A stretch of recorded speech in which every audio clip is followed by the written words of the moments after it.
ബംഗ്ലാദേശിൻ്റെ മുൻ പ്രധാനമന്ത്രി ഷെയ്ഖ് ഹസീന ഇപ്പോഴൊരു കാര്യം വ്യക്തമാക്കിയിരിക്കുന്നു. അവർ അവരുടെ രാജ്യത്തേക്ക് മടങ്ങുമെന്നാണ് അവർ ഇപ്പോൾ പറയുന്നത്.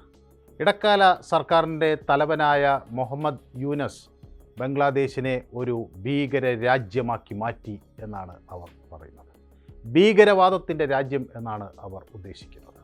ഷെയ്ഖ് ഹസീന പറയുന്നത് ഇങ്ങനെയാണ്: അള്ളാഹു എന്നെ ജീവനോടെ നിലനിർത്തിയത് ഒരു കാരണത്തിനാണ്. നീതി നടപ്പിലാകുന്ന ഒരു ദിവസം വരും. ബംഗ്ലാദേശിലെ ജനങ്ങളെ ഒരിക്കലും സ്നേഹിക്കാത്ത ഒരാളാണ് യൂനസ് എന്ന് ഹസീന വിശേഷിപ്പിക്കുന്നു. അയാൾ പലിശ നിരക്കിൽ പണം വാങ്ങിച്ചു, പിന്നീട് വിദേശത്ത് ആഡംബര ജീവിതം നയിച്ചു എന്നാണ് പറയുന്നത്. അന്നൊന്നും അയാളെ തിരിച്ചറിയാൻ ബംഗ്ലാദേശ് സർക്കാരിന് കഴിഞ്ഞില്ല, ഇരട്ടത്താപ്പ് മനസ്സിലാക്കാൻ കഴിഞ്ഞില്ല.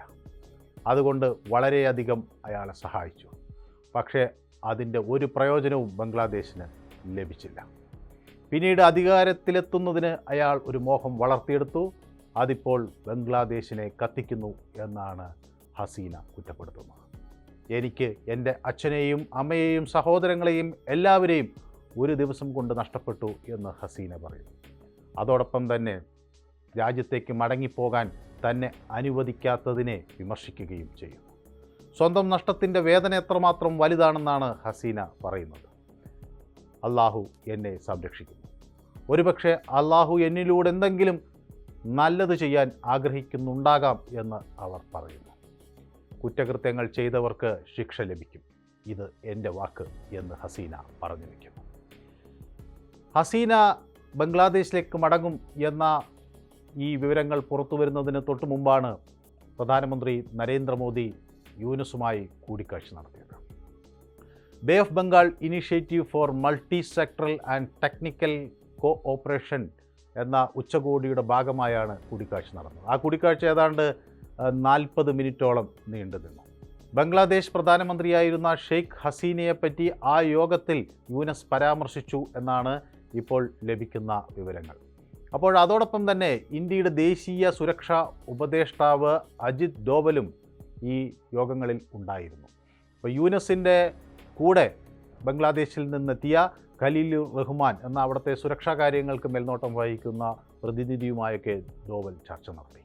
ബംഗ്ലാദേശ് പാകിസ്ഥാനുമായി അടുപ്പം കാണിക്കുന്നു, അതിൽ ഇന്ത്യക്കുള്ള ആശങ്കയെക്കുറിച്ചൊക്കെ ഡോവൽ വ്യക്തമാക്കി എന്നാണ് മനസ്സിലാകുന്നത്. ഇന്ത്യയുടെ താൽപ്പര്യങ്ങൾക്ക് വിരുദ്ധമായി പ്രവർത്തിക്കുന്ന ബംഗ്ലാദേശിലെ സംഘങ്ങളെക്കുറിച്ചും ഡോവൽ പറഞ്ഞു എന്നാണ് മനസ്സിലാക്കുന്നത്. പാകിസ്ഥാൻ ബംഗ്ലാദേശിനെ ഉപയോഗിക്കുന്നു എന്നാണ് ഡോവലിൻ്റെ പ്രധാനമായ പരാതി.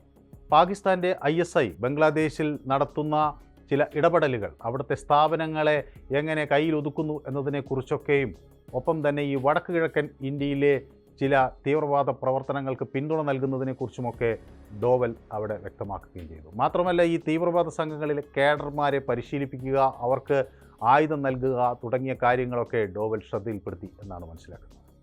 ബംഗ്ലാദേശിലെ പുതിയ ഭരണകൂടം തീവ്ര ഇസ്ലാമിക സംഘടനകൾക്കും ഭീകര സംഘടനകൾക്കും പിന്തുണ നൽകുന്നു എന്ന് ഇന്ത്യ ശക്തമായി കുറ്റപ്പെടുത്തി എന്നാണ് മനസ്സിലാക്കുന്നത്. ഈ സംഘടനകളും അതോട് അനുബന്ധിച്ച് പ്രവർത്തിക്കുന്നവരും ഇന്ത്യ വിരുദ്ധ നിലപാട് സ്വീകരിക്കുകയും ഇന്ത്യയിൽ പ്രശ്നങ്ങൾ സൃഷ്ടിക്കാൻ ശ്രമിക്കുകയും ചെയ്യുന്നവരാണ്. പലരും അതിനുവേണ്ടി പിടിക്കപ്പെട്ടവർ പോലുമാണ് എന്ന് ഡോവൽ വ്യക്തമാക്കുന്നു.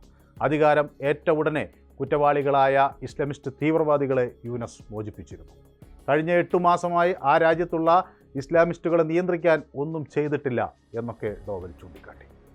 ജമാഅത്തെ ഇസ്ലാമി, അതുപോലെ ഇസ്ലാമി ഐക്യ ജോത്തെ, അതുപോലെ ഈ ഹെഫാസത്ത് ഇ ഇസ്ലാം തുടങ്ങിയ സംഘടനകൾ ഇന്ത്യ വിരുദ്ധ പ്രവർത്തനങ്ങൾ നടത്തുന്നത് എങ്ങനെ എന്നതിനെ സംബന്ധിച്ചുള്ള വിവരണമൊക്കെ ഡോവൽ നൽകി.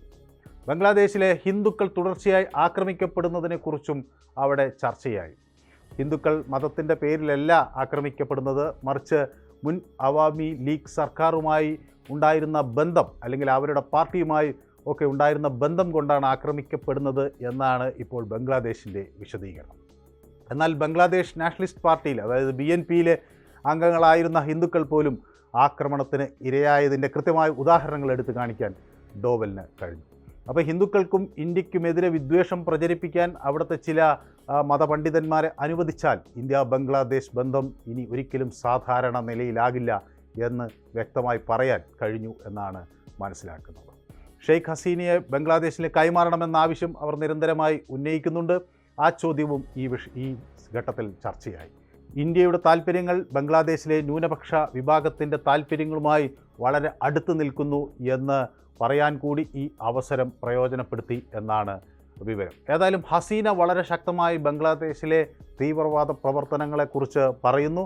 ബംഗ്ലാദേശ് എങ്ങനെ തീവ്രവാദ കേന്ദ്രമായി മാറുന്നു എന്നതിനെക്കുറിച്ചുള്ള വിമർശനങ്ങൾ ഉന്നയിക്കുമ്പോൾ അത് ശക്തമായി ആ വിഷയം അന്താരാഷ്ട്ര തലത്തിലേക്ക് ഉയർത്താൻ ശ്രമിക്കുകയാണ് ഇന്ത്യ.